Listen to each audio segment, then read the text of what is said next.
정용택 목사의 쉐마 바이블입니다. 오늘은 레위기 5장 1절에서 13절까지의 말씀입니다. 그런데 이 말씀의 봉독은 제가 6절까지만 하겠습니다. 오늘 드릴 찬양은 너무나 잘 아시는 252장 나의 죄를 씻기는 예수의 피밖에 없네, 이 찬양을 부르시면서 또 은혜가 되실 수 있기를 바랍니다. 만일 누구든지 그 저주하는 소리를 듣고서도 증인이 되어 그가 본 것이나 알고 있는 것을 알리지 아니하면 그는 자기의 죄를 져야 할 것이요 그 허물이 그에게로 돌아갈 것이며, 만일 누구든지 부정한 것들 곧 부정한 들짐승의 시체나 부정한 가축의 시체나 부정한 곤충의 사체를 만졌으면 부지중이라고 할지라도 그 몸이 더러워져서 허물이 있을 것이요, 만일 부지 중에 어떤 사람의 부정에 닿았는데 그 사람의 부정이 어떠한 부정이든지 그것을 깨달았을 때에는 허물이 있을 것이요, 만일 누구든지 입술로 맹세하여 악한 일이든지 선한 일이든지 하리라고 그 함부로 말하면 그 사람이 함부로 말하여 맹세한 것이 무엇이든지 그가 깨닫지 못하다가 그것을 깨닫게 되었을 때에는 그 중 하나에도 그에게 허물이 있을 것이니, 이 중 하나의 허물이 있을 때에는 아무 일에 잘못하였노라 자복하고 그 잘못으로 말미암아 여호와께 속죄제를 드리되 양떼의 암컷 어린 양이나 염소를 끌어다가 속죄제를 드릴 것이요 제사장은 그의 허물을 위하여 속죄할지니라.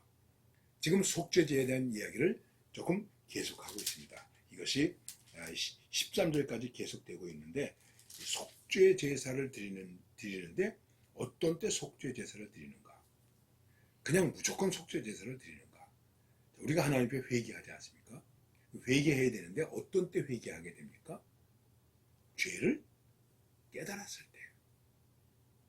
죄를 깨달았을 때 그때 회개해야 된다는 것입니다. 그런데 깨달았는데도 회개하지 못하면 어떻게 되겠습니까? 그는 심판을 받을 수밖에 없는 것이죠. 그래서 그 구체적인 예를 얘기하고 있는 것입니다.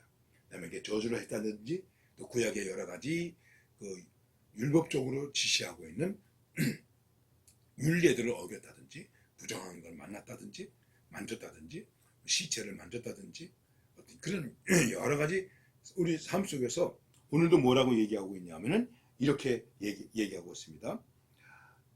어떤 사람이 부정에 닿았는데 자기는 몰랐다는 거예요. 부지 중에. 그런데 누가 옆에서 너 그거 잘못했지 하고 말했다는 것이죠. 그러면 어떻게 되겠습니까? 내가 깨달은 것이죠. 그때 깨달았으면 바로 속죄제를 드려서 내 허물을 위하여 속죄할지니라. 중요한 얘기입니다.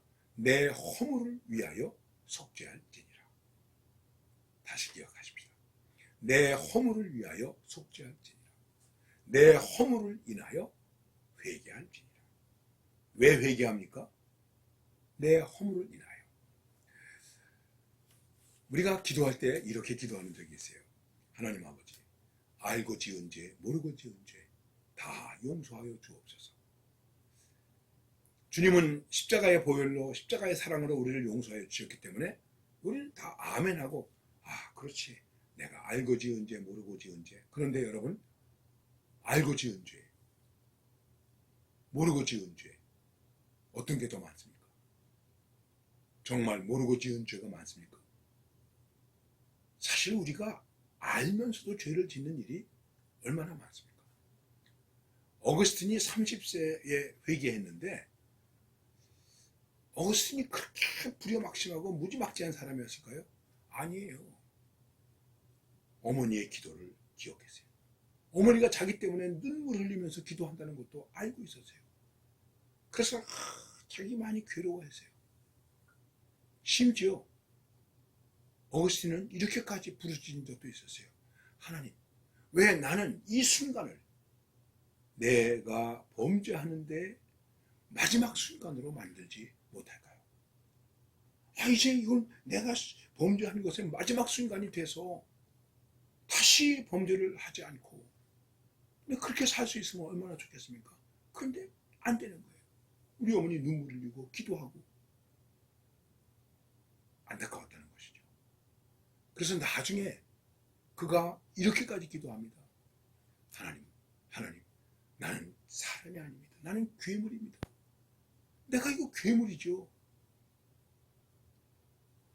그러나 이제 하나님 말씀 속에서 깨닫고 회개하고 그가 속죄의 기쁨으로 살게 되면서 다시 하나님 앞에 깨달으면서 기도하는 것이 이것입니다. 아니 하나님 어떻게 이렇게 오래 참으셨습니까? 이 괴물 같은 놈을 아니 어떻게 이렇게 오래 참으셨습니까? 하나님은 오래 참으시지만 우리는 어떻게 되겠습니까? 회개해야 되는 것입니다. 그런데 오늘 말씀 속에서 강조하고 있는 것은 무엇이냐면 속죄제를 드려야 할 때 속죄할진이라고 할 때에 강조하는 것이 뭐냐면 깨달았을 때 알고 지은 죄 모르고 지은 죄 두리뭉술이 넘어가지 말고 깨달았을 때 잘못했구나.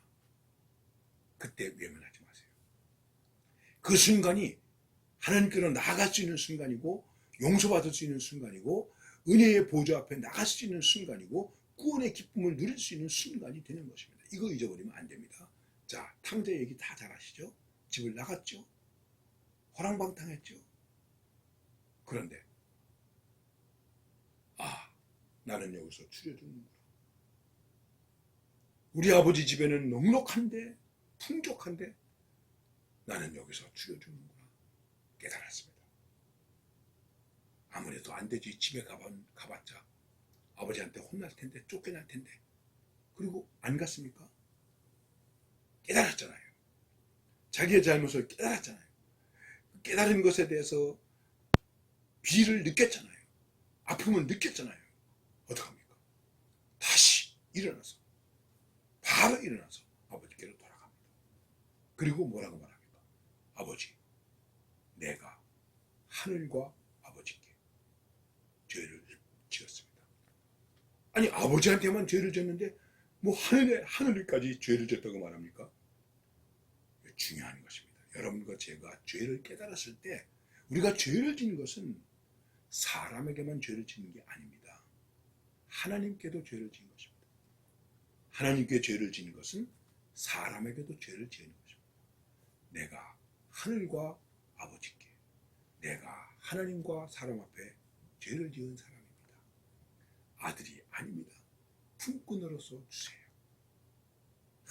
얼마나 아름다운 회개의 모습입니까?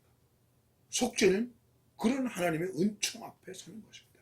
바로 그걸 말하는 것입니다. 그래서 여러 가지 복잡한 얘기가 많이 있지만 간단히 말하면 속죄죄는 죄를 깨달았을 때 그래서 하나님의 은혜 가운데 큰 은혜가 무엇일까요? 돈 많이 번 거요? 아니에요. 죄를 깨닫게 되는 거. 내가 죄인이로구나. 이거 큰 은혜예요.